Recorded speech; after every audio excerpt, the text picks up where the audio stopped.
Well, it's really interesting, isn't it? Because I think with the whole phone thing and just the modern day raving, it's not about necessarily the rave. It is about the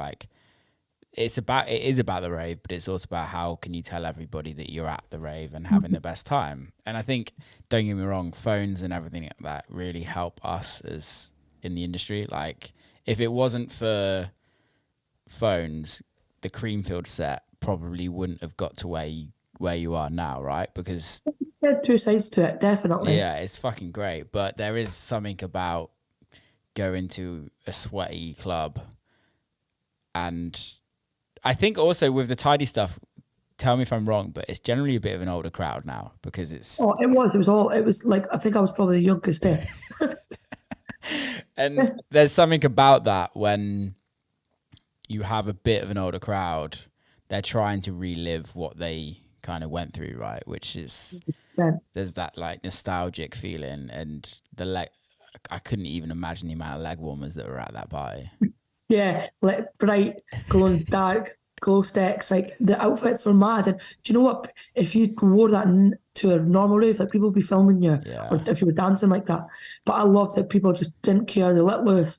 Like, oh, it just felt amazing. But yeah, it's like, really interesting because you get that in America a lot more now with the whole like EDM culture, I guess, over there with like rave culture. It's actually way more prevalent in America than it is in the UK with like the old school rave. right. So like you'll play like EDC and like everyone is wearing like rave gear.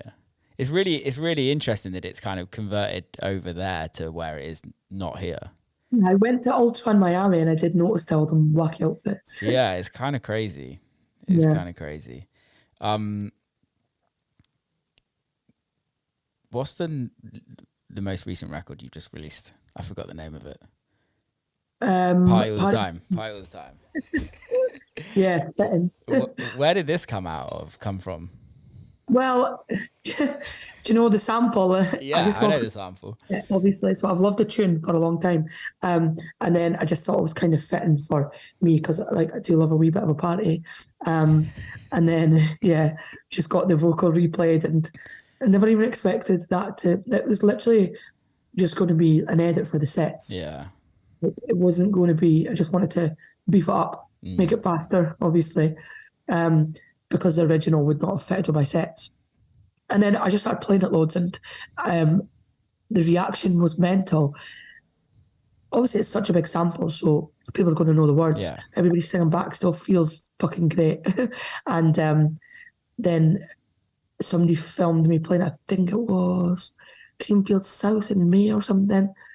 And then it went viral on TikTok. And Really. then everyone would release it. And I thought, do you know what? Give the people what they want. You kill it on TikTok. Yeah, TikTok so mad because it was during lockdown and I was saying I'm not getting another app, like I'm not doing it, and it was more so for me to not be scrolling on social media Yeah. during lockdown because it's all I was doing. So nothing else to do. And I was like, and that was when TikTok was getting massive. I was like, I don't want another app. And then I was like, right, I'll just get it. And I'm so glad I did because it's helped grow me so much. And people could say negative things about it, negative things about everything, but it really has helped me. And it's helped grow my Instagram as well. Mm. It's, It's a strange one because I'm not a TikTok hater at all, but I just don't use it. I've yeah, like not gotten into the swing of using it, and it's more so for me. It's the same as what you were saying. It's like it's just another thing to add. However, yeah, like the more and more I'm having these conversations, and the more and more I'm seeing friends outside of the industry, not just in music, like just blow the fuck up because of TikTok. yeah, that's crazy. It is mad what TikTok can do for some people. Um, like literally got a career out of TikTok. It's mental. It's crazy. Yeah. Do you struggle with the social media aspect of the industry, or do you enjoy it? No, I struggle with it. But yeah. What do you struggle Um, with? I just it's just like the negative comments and stuff. People could say like they hate the music or whatever, and like yeah, it does you do feel it, but I'm like right, whatever, not everybody's gonna like it. But it's when people start getting personal, and I'm like, oh, like people could say just ignore them and all that, but when people start getting personal about your appearance and like that is kind of what I struggle with, and the pressure of it. Like now, obviously I get help with my social media. Like employed my little cousin because I can't keep on top of it because I'm so busy now. That's so good. That helps a lot. But yeah, I think it's just the pressure of it.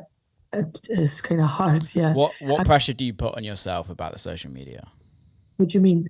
So you say like the pressure of the social media is Yeah, the just issue. having to like post all the time, and like sometimes, like I've been at like, I'll give you a prime example. I was playing for Trek in Tenerife at the weekend, right? I was supposed to play twice. I ended up playing 4 times. Right? It was a mad weekend. It was non-stop.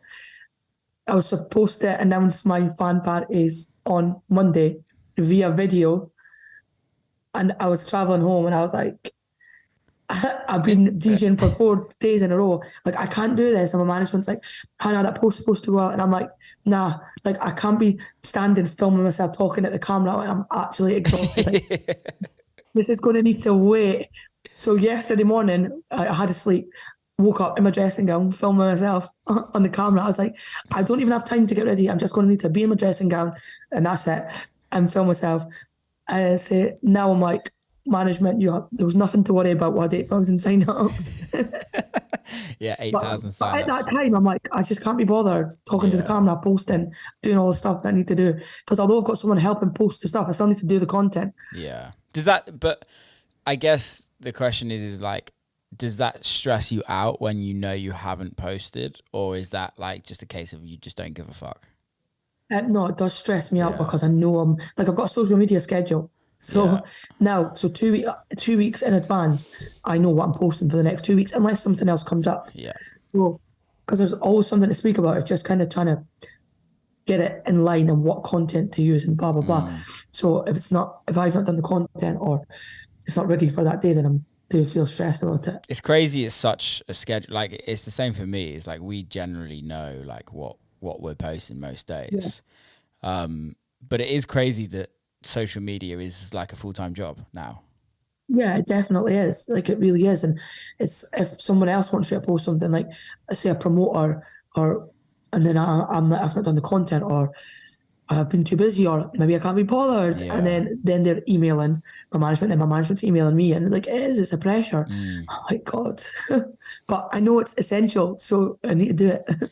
Yeah, it's so essential nowadays, and it's the only way people kind of find out about anything that we do, right? One are the gig flyers and posters and handing out leaflets. Those, yeah. Do you reckon that will ever come back? No. Game over, innit? Yeah. I wish it would.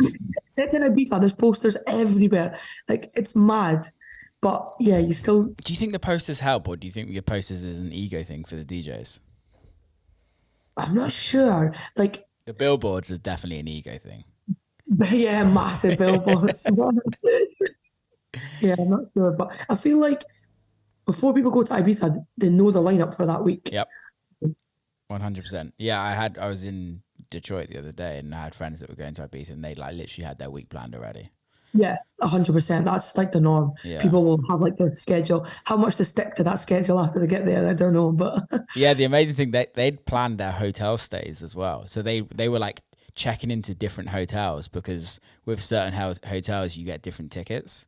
So like it was really clever. I was like, you've really thought about this a lot. They like went to Ibiza, went to Ushuaia for like one night, because they'd get tickets for Ushuaia and then High.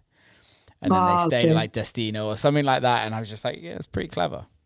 I just don't fancy checking out at 11 and need to wait to 3 to check back in. Right, fuck that. Fuck that.